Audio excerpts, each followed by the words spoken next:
কিন্তু গতকাল থেকে আজকে পর্যন্ত মানে যে পরিস্থিতি ডেভেলপ হচ্ছে আসলে এটা সরকার আরও দায়িত্বশীল এবং মানবিক আচরণ করতে পারত। আমাদের কাছে মনে হয়েছে সরকার দায়িত্বশীল আচরণ এবং সঠিক সময় সঠিক পদক্ষেপ নিতে না পারায় পরিস্থিতি তাদের নিয়ন্ত্রণেরও বাইরে চলে গিয়েছে। আজকে কিন্তু সারাদিনে অনেক ধরনের ঘটনা আপনারা দেখেছেন, সচিবালয়ের ঘটনা দেখেছেন। আমরা প্রথমত মাইলস্টোন কলেজের শিক্ষার্থীদের আন্দোলনরত শিক্ষার্থীদের যে 6 দফা দাবি, সেই 6 দফা দাবির সাথে আমরা জাতীয় নাগরিক পার্টি সংহতি প্রকাশ করছি যে তারা খুবই যৌক্তিক কিছু দাবি উপস্থাপন করেছে এবং এই দাবিগুলো আসলেই দ্রুত সময়ের মধ্যে সরকারের এটা বাস্তবায়ন করা উচিত। আমরা কিছু কিছু উপদেষ্টার খুবই দায়িত্বজ্ঞানহীন আচরণ দেখেছি, বিশেষত শিক্ষা উপদেষ্টার। গতকাল রাত 3টা-4টার সময় আমাদেরকে জানতে হচ্ছে যে এইচএসসি পরীক্ষা স্থগিত করতে হবে এবং অন্য উপদেষ্টারা তাকে ফোন দিয়ে পাচ্ছে না। তাহলে একটা সরকারের যদি এই ধরনের অবস্থা হয় যে নিজেদের উপদেষ্টাদের মধ্যে সমন্বয় নেই এবং এই দেশের একটা ইমার্জেন্সি সিচুয়েশন যেখানে পুরো শিক্ষার্থী ছাত্র সমাজ হচ্ছে ট্রমাটাইজ এবং ঢাকার শিক্ষার্থীরা ব্যস্ত এই পুরো ঘটনা নিয়ে, সেখানে একটা সিদ্ধান্ত নিতে রাত 3টা-4টা বাজতেছে এবং এটা নিয়ে এক ধরনের অনিশ্চয়তা তৈরি হইতেছে, শঙ্কা তৈরি হইতেছে। ফলে এই পরিস্থিতিটা কিন্তু সরকার যদি দায়িত্বশীল আচরণ করতো, সরকারের উপদেষ্টারা, তাহলে কিন্তু এই ধরনের পরিস্থিতি তৈরি হতো না। দ্বিতীয়ত হচ্ছে আমরা গতকাল রাত থেকে দেখতেছি যে লাশ গুম করার এক ধরনের প্রচারণা আমরা দেখতেছি। তো সেই জায়গায় সরকারের জায়গা থেকে আসলে সঠিক বক্তব্য আসা উচিত ছিল আসলে ঘটনাটা কি এবং এই ধরনের কোনো ধরনের ঘটনা যাতে ঘটার সুযোগ না থাকে। সরকারকে দ্রুত সময়ের মধ্যেই আসলে ওই স্কুলে ওই সময়ে কতজন ছিলেন শিক্ষার্থী, স্টাফ, শিক্ষক সহ সেটা আসলে প্রকাশ করা উচিত এবং কতজন হতাহত আছেন এটা এবং রেগুলার এটা আপডেট করা উচিত সরকারের পক্ষ থেকে, যাতে এই ধরনের কোনো গুজব না হয় এবং সরকার বা বিভিন্ন জায়গা থেকে এই ধরনের যাতে লাশ গুম করার কোনো ঘটনা আসলেই যাতে না ঘটে থাকে। ফলে সরকারকে সঠিক তথ্য প্রকাশ করতে হবে এবং এটা প্রচার করতে হবে ব্যাপকভাবে। সেটার জন্য নিহতদের এবং আহতদের সঠিক সংখ্যা নিরূপণ করতে হবে। আর যেটা আমাদের ডক্টর তাসনিম যারা বললেন যে আহতদের চিকিৎসার ক্ষেত্রে এবং দীর্ঘমেয়াদী পুনর্বাসনের ক্ষেত্রে যেই পদক্ষেপগুলো নেওয়া উচিত আমরা সেগুলোর দাবি জানাচ্ছি। পুরো ঘটনার একটা নিরপেক্ষ তদন্ত হওয়া উচিত যে কেন আসলে এই ধরনের বিমান দুর্ঘটনা ঘটলো। সরকারের উচ্চ পর্যায় থেকে আসলে তদন্ত কমিটি করা উচিত এবং সেই জায়গায় সরকারের বাইরেরও বিশেষজ্ঞদের আসলে থাকা উচিত, স্কুল কর্তৃপক্ষের প্রতিনিধি থাকা উচিত এবং ভবিষ্যতে যাতে এই ধরনের ঘটনা না ঘটে এই জন্য দীর্ঘমেয়াদী আমাদের রেস্কিউ টিম সহ মেডিকেল টিম এই ধরনের পদক্ষেপ নেওয়া উচিত। আর সর্বোপরি আমরা শিক্ষার্থী সমাজ এবং জনগণ সবাইকে ধৈর্য ধরার এবং শান্ত হওয়ার আহ্বান জানাচ্ছি এবং সকল রাজনৈতিক দল, সামাজিক সংগঠন যাতে ভুক্তভোগী পরিবার, ছাত্রদের পাশে এবং সরকারের পদক্ষেপগুলোর পাশে দাঁড়ায় এবং সহযোগিতা করে এবং উদ্ভূত পরিস্থিতিকে কেন্দ্র করে যাতে কেউ সুযোগ সুবিধা নিতে না পারে। বিশেষত আমরা আজকে সচিবালয়ের ঘটনায় বিভিন্ন জায়গায় শুনছি যে সেখানে নিষিদ্ধ ঘোষিত সংগঠন ছাত্রলীগের কাউকে কাউকে দেখা গেছে বা তারা আওয়ামী লীগের যত সোশ্যাল মিডিয়া পেজ আছে সেখান থেকে কিন্তু এক ধরনের প্রচারণা করা হচ্ছে, মিথ্যা তথ্য দেওয়া হচ্ছে। তো সেই জায়গায় আসলে আমাদের সচেতন হওয়া উচিত এবং মূলত সরকার যদি দায়িত্বশীল আচরণ করতো তাহলে আসলে এই পরিস্থিতিটা হতো না।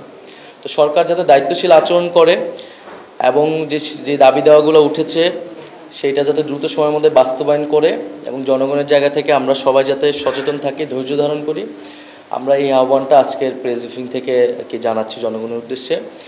আর এই উদ্ভূত ঘটনাকে কেন্দ্র করে জাতীয় রাষ্ট্রীয় শোক চলছে। আমরা আমাদের পদযাত্রা এই কারণে স্থগিত করেছি। পরবর্তীতে পরিস্থিতি অনুযায়ী আমরা আসলে সিদ্ধান্ত জানাবো আমাদের পদযাত্রা এবং অন্যান্য কর্মসূচি বিষয়ে। এখন যে ইমার্জেন্সি সিচুয়েশন তৈরি হয়েছে সেইটা আসলে ট্যাকেল করা উচিত, কারণ এটা আসলে খুবই সেন্সিটিভ। হুট করেই কোনো কমেন্ট আসলে করা উচিত না আর কি। ফলে এই মুহূর্তে আসলে একটা নিরপেক্ষ তদন্ত কমিটি করা উচিত যেখানে শুধু সরকারই নয়, সরকারের বাইরে বিশেষজ্ঞ এবং স্কুল কর্তৃপক্ষ সহ একটা তদন্ত কমিটি যেটার উপর সবাই আস্থা রাখতে পারবে। সেই তদন্ত কমিটির প্রকাশ মানে তাদের রিপোর্ট অনুযায়ী আসলে আমরা সেখানে কমেন্ট করতে পারবো এবং সেটার জন্য আরও সময় দরকার। তার আগে আমরা কোনো ধরনের কমেন্ট করে আসলে পরিস্থিতিকে ঘোলাটে করতে চাই না। আর দ্বিতীয়ত হচ্ছে যে তথ্যের যে সংকট সেটা আসলে হয়েছে, এটার কারণে আসলে নানান গুজবের বিষয়টা আমরা দেখেছি আসলে। তো সরকারের জায়গা থেকে সরকারের কাছে যতটুকুই তথ্য আছে এবং সেটা আসলে সত্য তথ্যটা সরকারের প্রকাশ করা উচিত, প্রচার করা উচিত এবং শুধু প্রকাশ নয় প্রচারও করা উচিত সরকারের জায়গা থেকে। তো সেটা আমরা দেখতে পাচ্ছি এবং আজকে দুইজন উপদেষ্টা সহ মাইলস্টোন কলেজে যাওয়া, শিক্ষা উপদেষ্টা যিনি রাতে এই ধরনের একটা দায়িত্বজ্ঞানহীন আচরণ করলেন, তিনি জাতির সামনে ক্ষমা না চেয়ে আবার সেখানে স্পটে চলে গেলেন। তাহলে এই যে পুরো ঘটনাটা, যে এখানে একটা দায়িত্বশীল আচরণ আমরা আসলে দেখতে পেলাম না সরকারের বিভিন্ন উপদেষ্টার জায়গা থেকে, তো এইটা তো পুরো জাতি ট্রমাটায়, সেখানে কিন্তু আরও বেশি ক্ষোভের সঞ্চার করছে, যেখানে আমাদের ইমিডিয়েট অ্যাকশন নেওয়া উচিত। তো আমরা মনে করি যে এই মুহূর্তে আগামী 2 দিন 3 দিন আসলে সবচেয়ে বেশি গুরুত্ব, আমাদের সবচেয়ে বেশি শক্তি দেওয়া উচিত আসলে আহতদের জন্য। কারণ এখনও যদি আমরা ইমিডিয়েট কিছু চিকিৎসা নিতে পারি, অনেকের জীবন বাঁচানো সম্ভব। আমরা এর আগে তো দেখেছি, আমাদের অভ্যুত্থান পরবর্তী সময়ে দেখেছি, নানান আমলাতান্ত্রিক জটিলতার কারণে, আমাদের স্বাস্থ্য ব্যবস্থাপনা ভালো না হওয়ার কারণে কিন্তু আমাদের স্বাস্থ্য চিকিৎসাটা ডিলে হয়। কাউকে বিদেশ পাঠানো লাগলে সেখানে অনেক দপ্তর ঘুরে আসতে হয়, চিঠি দিতে হয়। এই ঘটনাগুলো যাতে না ঘটে, এই জন্য আমরা বলেছি যে একটা উচ্চ ক্ষমতা সম্পন্ন একটা বিশেষ টিম ঘোষণা করা উচিত, যারা পুরো স্বাস্থ্যের এই আহতদের যারা বিষয়টা দেখবেন, এবং দীর্ঘমেয়াদী পুনর্বাসন আসলে দরকার। এই যে ভিকটিমগুলো, কারণ ছোট ছোট বাচ্চারা অসুস্থ হয়েছেন, তারা কিন্তু সারাটা জীবন তাদের এই ক্ষত বয়ে নিয়ে বেড়াতে হবে। ফলে আমাদের আসলে সকলেরই পুরা ফোকাস হওয়া উচিত এখন আহতদের সাথে চিকিৎসার ক্ষেত্রে, এবং সেক্ষেত্রে আসলে সরকারকেই ব্যবস্থাগুলো নিতে হবে, আর সার্বিকভাবে সঠিক তথ্য প্রচার করতে হবে, যাতে আমরা জনগণ আশ্বস্ত থাকে, জনগণ আস্থার জায়গাটায় থাকে। সেই আস্থার সংকট থেকে আমরা মনে করি যে আজকে কিছু পরিস্থিতি তৈরি হয়েছে, এবং সরকারের উচিত ভুক্তভোগী ফ্যামিলি যারা রয়েছেন, আন্দোলনরত যারা রয়েছেন, যে দাবিতে আসুক না কেন, তাদের সাথে আসলে কথা বলার মধ্যে তাদেরকে আস্থায় নেওয়া। আমরা সেই রাষ্ট্রীয় সংস্কারের, রাষ্ট্র কাঠামোর সংস্কারের দাবিতেই কিন্তু আমরা এই পদযাত্রাটা শুরু করেছি, এবং আমরাও একই কথাই বলছি যে ক্ষমতার পরিবর্তন, এবং সবচেয়ে বেশি পরিবর্তন দরকার রাষ্ট্রীয় কাঠামোর বন্দোবস্তের পরিবর্তন। তো সেটির জন্যই আসলে এত বড় গণ অভ্যুত্থান, আত্মত্যাগ, এবং সেটা প্রশাসন থেকে শুরু করে সব জায়গায় এই পরিবর্তনটা প্রয়োজন। এখন ধরেন যে শিক্ষা সচিব, যাকে আজকে প্রত্যাহার করা হলো, তার যে ব্যর্থতা আছে, এটা তো আজকে গতকালকে ইস্যুতে প্রমাণ হয়েছে এরকম না। এর আগে আমরা জগন্নাথ বিশ্ববিদ্যালয় আন্দোলন দেখেছি, উনি এই পরিস্থিতি ট্যাকেল করতে পারে নাই, এবং এই ধরনের আমলারা কিন্তু সরকারকে আরও বিপদে ফেলতেছে, এবং জনগণের যে দাবি দেওয়া, সেই দাবি দেওয়া পূরণের ক্ষেত্রে বাধা হয়ে দাঁড়াচ্ছে বিভিন্ন ক্ষেত্রে। ফলে সেই প্রশাসনিক ব্যর্থতা রয়েছে এই সময়, এই জায়গায়, সেটা আসলে প্রশাসনিক এই সংস্কার, পুলিশের সংস্কারের কথা কিন্তু আমরা সর্বাগ্রে বলে যাচ্ছি, এবং সেটার জন্য কিন্তু আমরা এই জুলাই পদযাত্রা কর্মসূচিটিও নিয়েছিলাম।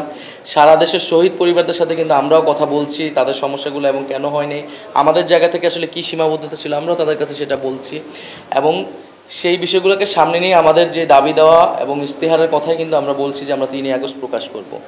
তবে আমাদের এখন সার্বিকভাবে এই উদ্ভূত পরিস্থিতির ক্ষেত্রে আমাদের সবার আসলে ঐক্যবদ্ধ হওয়া উচিত, এবং যে জনসচেতনতা এবং সঠিক তথ্য প্রচার এবং আহতদের চিকিৎসার ক্ষেত্রে আমরা যাতে সবাই মনোযোগ হই এই বিষয়টা, এবং সাংবাদিকদের ক্ষেত্রে আমরা সাংবাদিকদেরকেও উদ্যত আহ্বান জানাচ্ছি যে এই সময়ে আমাদের আসলে সঠিক তথ্যটা প্রকাশ এবং প্রচারে সহায়তা করে আমরা যাতে জনগণের আস্থা রাখতে পারি, এবং আমাদের যে ন্যাশনাল ট্রমাটা তৈরি হয়েছে সেটা যাতে আমরা দ্রুতই কাটিয়ে উঠতে পারি, এবং সৃষ্টিকর্তা যারা ভুক্তভোগী তাদের উপর রহমত দিন, এটা